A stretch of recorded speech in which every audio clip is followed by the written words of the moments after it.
Bago pa po pumutok si Ma'am Conlaon nung nakarang araw, meron na tayong mga nakapreposition na mga family food packs.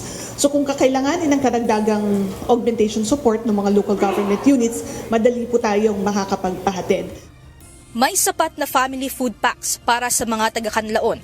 Ito ang tiniyak ni Department of Social Welfare and Development Assistant Secretary Spokesperson Irene Dumlao, kaugnay ng humahabang pag-aalboroto ng Mount Canlaon. Sa kasalukuyan, mayroon ng nasa higit 12,700 na apektadong pamilya sa pagputok ng Canlaon noong Martes. Tiniyak naman ng ahensya na kaya nitong mag-sustain ng kinakailangang pagkain sakaling tumagal pa ang pag-aalboroto ng bulkan. Handa po ang DSWD na magbigay ng augmentation support sa mga local government units. Sapat po ang ating mga resources. Nakita nyo po kanina, nasa mahigit 2.7 million na yung ating national stockpiles and nagpapatuloy pa po tayo na mag-produce ng karagdagan dyan sa ating mga major hubs, particularly the National Resource Operations Center at sa Visayas Disaster Response Center.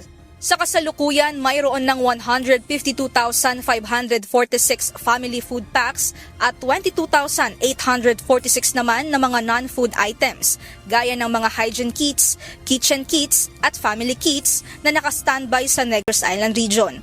Binigyan diin muli ng ahensya na mahigpit ang monitoring nito at safeguards, kaya walang paraan para makasingit sa mga evacuation center ang mga kumakandidato upang itamper ang mga food pack na ipamimigay.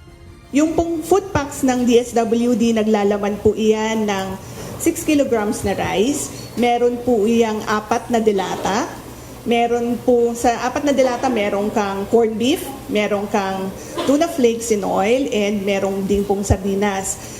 Apart from that, meron din po tayong choco malt, 5 sachets po iyan, and 5 sachets din po ng kape. Samantala, ibinalita rin ni Asik Dumlao ang pagiging handa ng ahensya hindi lamang para tumugon sa mga apektado ng pagsabog ng Canlaon, kundi para magpaabot rin ng assistance sa mga mangangailangan bunsod ng iba pang kadahilanan. Meron po tayong mahigit 93 million pesos na standby funds. Nationwide po iyan, and ang national stockpile natin sa kasalukuyan ay nasa mahigit 2.7 million food packs. Dagdag pa ng tagapagsalita, ang 2.7 million food packs ang naitalang pinakamataas na naging stockpile nationwide. Kaya naman panawagan ng opisyal para sa mga nagnanais na makibahagi sa kanilang repacking activities ay magtungo lamang sa kanilang mga operating centers. Mia Alonso, UNTV News and Rescue. Diyos ang aming sandigan, serbisyo publiko ang aming pinahahalagahan.